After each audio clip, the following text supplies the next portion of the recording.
নমস্কার, আমি সুপর্ণা। আজ আমি আপনাদের শোনাব শরদিন্দু বন্দ্যোপাধ্যায়ের লেখা মেথুশিলা। যদি আমার এই গল্প পাঠ আপনাদের ভালো লাগে তাহলে লাইক করে দেবেন, শেয়ার করে দেবেন এবং অবশ্যই সাবস্ক্রাইব করে দেবেন। চলুন শুরু করা যাক। মেথুশিলা।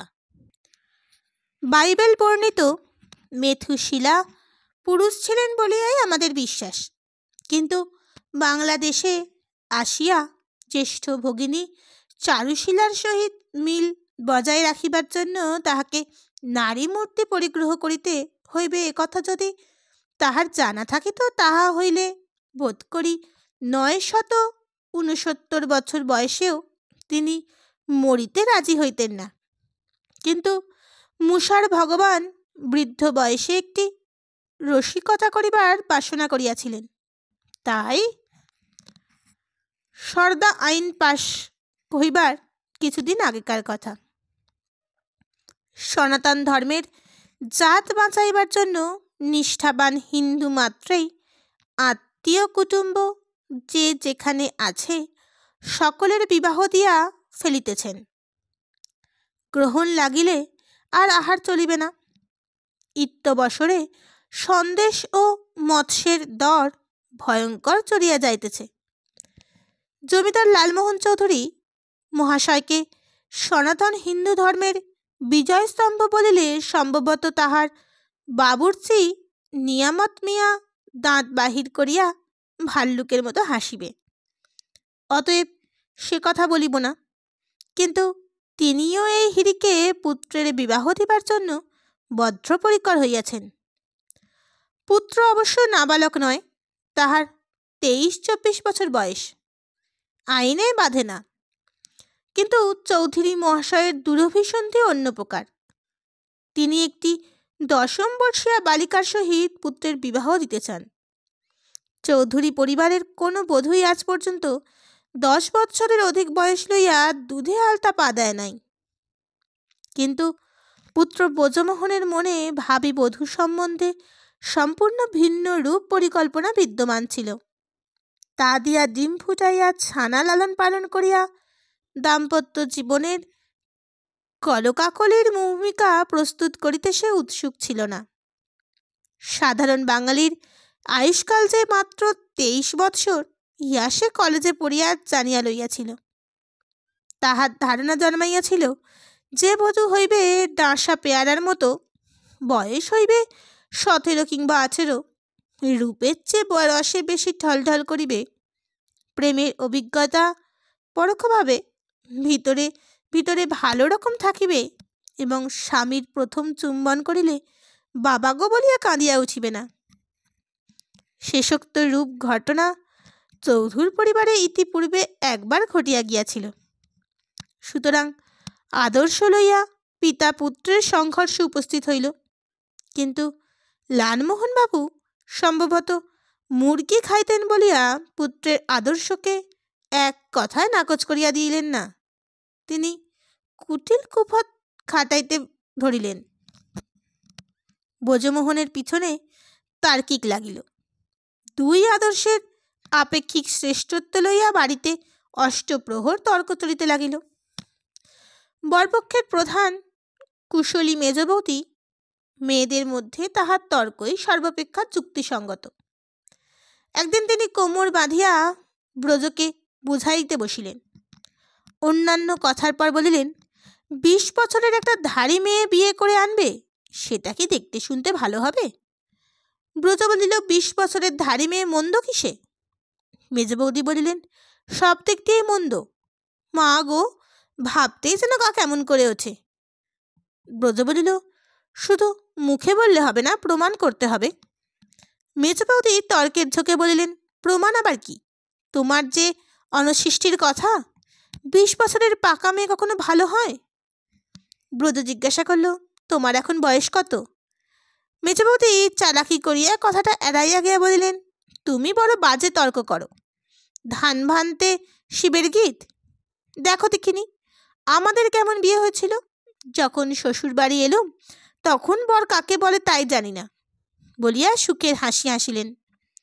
ব্রজ বলিল, খুবই আনন্দের কথা, কিন্তু বর কি বস্তু তা জেনে শ্বশুরবাড়িতে আসতেই বা দোষ কিসিয়ে? বৌদি গম্ভীরভাবে মাথা নাড়িয়া বলিলেন, ছেলেবেলায় বিয়ে না হলে মনের মিল হয় না। বিস্মিত ব্রজ বলিল, এ কথা তুমি কোথায় পেলে? তাহলে পিসিমার সঙ্গে পিসে মশাইয়ের মনের মিল হয়নি কেন? নজিরটা খারাপ। হটিয়া যাইতেছেন দেখিয়া বৌদি বলিলেন, ওসব বাজে কথা। কোনে বউ কচি মেয়ে না হলে কি মানায়? শাস্ত্রে কি লিখেছে জানো? ব্রজ সাগ্রহে জিজ্ঞাসা করিল, কোন শাস্ত্রে? বেদে না মনুসংহিতায়? বৌদি অধীরভাবে বলিলেন, অত জানি নে, তোমায় খালি উল্টো পাল্টা কথা। তাছাড়া ধাড়ি মেয়ে বিয়ে করা অনেক বিপদও আছে। কি বিপদ? সেসব কথা আমি বলতে পারবো না। এই সেদিন আমাদের জানাশোনা একজন লোক 19 বছরের এক মেয়ে বিয়ে করে নিয়ে এলো, তারপর সে বউ ত্যাগ করতে হলো। ব্রজ কিছুক্ষণ চুপ করিয়া রহিল, শেষে বলিল, মুপাসার ম্যাডেমি ব্যাপটিস্ট পড়েছ? পড়নি? কারণ ইংরেজি বা ফার্সি ভাষায় তোমার জানা নেই। যাই হোক, চন্দ্রশেখর পড়েছে নিশ্চয়ই। শৈবলিনীর বয়স তো 19 বছর ছিল না? তবে অমন হলো কেন বলতে পারো? বৌদি হাসিয়া ফেলিলেন, ও তো গল্প, ও কি সত্যি নাকি? সত্যি হলে চন্দ্রশেখরকেই শৈবলিনী ভালোবাসত, প্রতাপের মুখে নুরো জেলে দিত। ব্রজও হাসিল, তা বটে, কিন্তু তোমার আসল প্রতাপাদিত্যটা এখন প্রমাণ হলো না। বড় মেয়ে নিন্দনীয় কিসে? মেজা বৌদি গম্ভীর হইয়া বলিলেন, দেখো তুমি ছেলে মানুষ, ব্রজ মেউজি বৌদির চেয়ে বছর খানেকের বড়, তোমার কাছে সব কথা খুলে বলতে লজ্জা করে। যে মেয়ে 16 বছর বয়স পর্যন্ত আইবুড়ো থাকে বাপের বাড়িতে কাটিয়েছে, সে ভেতরে ভেতরে পেকে ঝিকুর হয়ে গেছে, মনে মনে সে বুড়ি হয়ে গেছে। জীবনের কোনো অভিজ্ঞতাই তার জানতে বাকি নেই। বুকের মধ্যে তার 80 বছর বয়স। এই রকম মেয়েকে বিয়ে করে কেউ কোনো সুখ শান্তি পায়নি ভাই, তুমিও পাবে না। ব্রজ উদ্দীপ্ত হইয়া বলিল, কে বলে পাবো না? নিশ্চয়ই পাবো।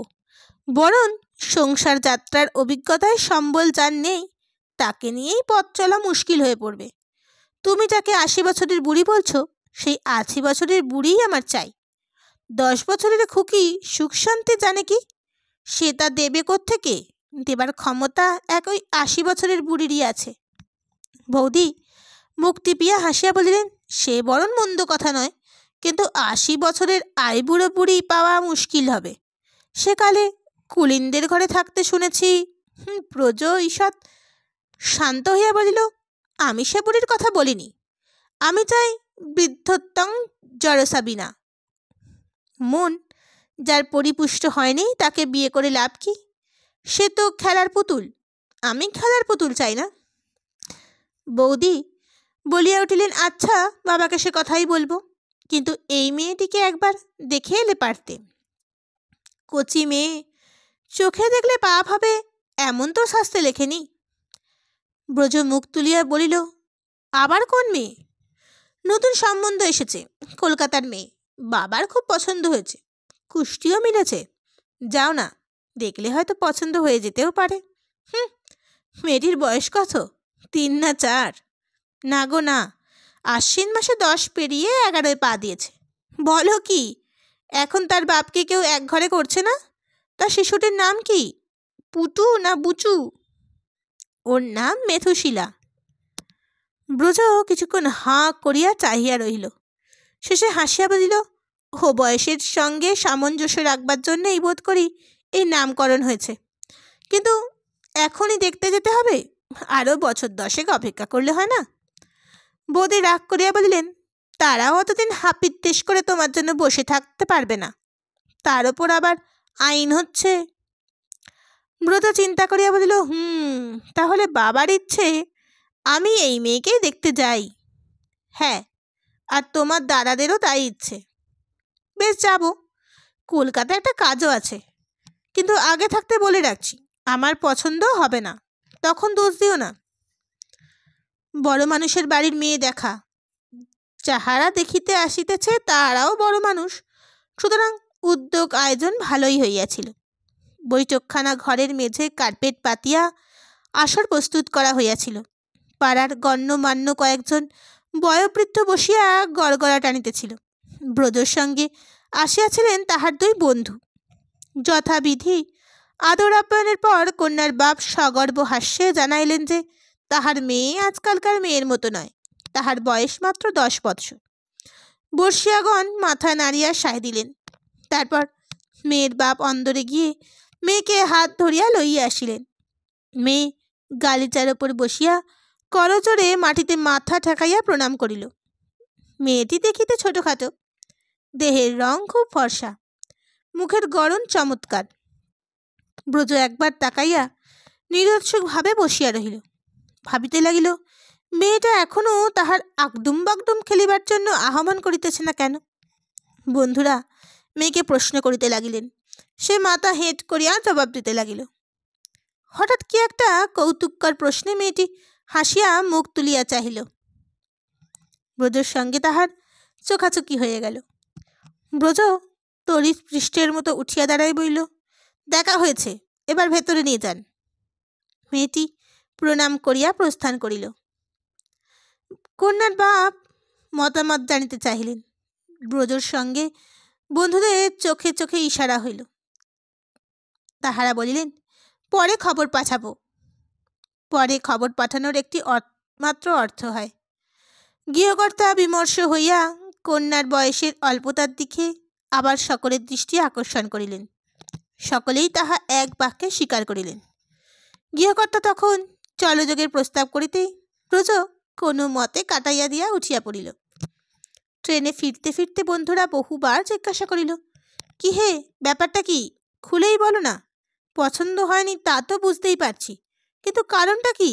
মেয়েটি তো দিব্যি সুন্দরী, দেখতে একটু ছোট বটে, কিন্তু নেহাত 10 বছরের বলে তো বোধ হলো না। ব্রজ বলিল, না, বয়স 10-11 বছরের বেশি হবে না। বন্ধুদের যে কোনো কথা ভাঙিয়া বলিল না, কেবল ভাবিতে লাগিল, মেজ বৌদির সঙ্গে যখন এই লইয়া আলোচনা হইয়াছিল তখন কি ভগবান কান পাতিয়া শুনিয়াছিলেন? বাড়ি ফিরিয়া ব্রজ জানাইয়া দিল যে মেয়ে পছন্দ হয় নাই, মেয়ে অত্যন্ত ছোট। রাত্রে মেজ বৌদিকে চুপি চুপি বলিল, বৌদি, সে মেয়ের বয়স 10 বছর নয়, 80 বছর। তার চোখের মধ্যে অনাদিকালের অভিজ্ঞতা জমাট হয়ে আছে। সে এক ভয়াবহ ব্যাপার। সত্যি ও মেয়ে মেথুশিলা।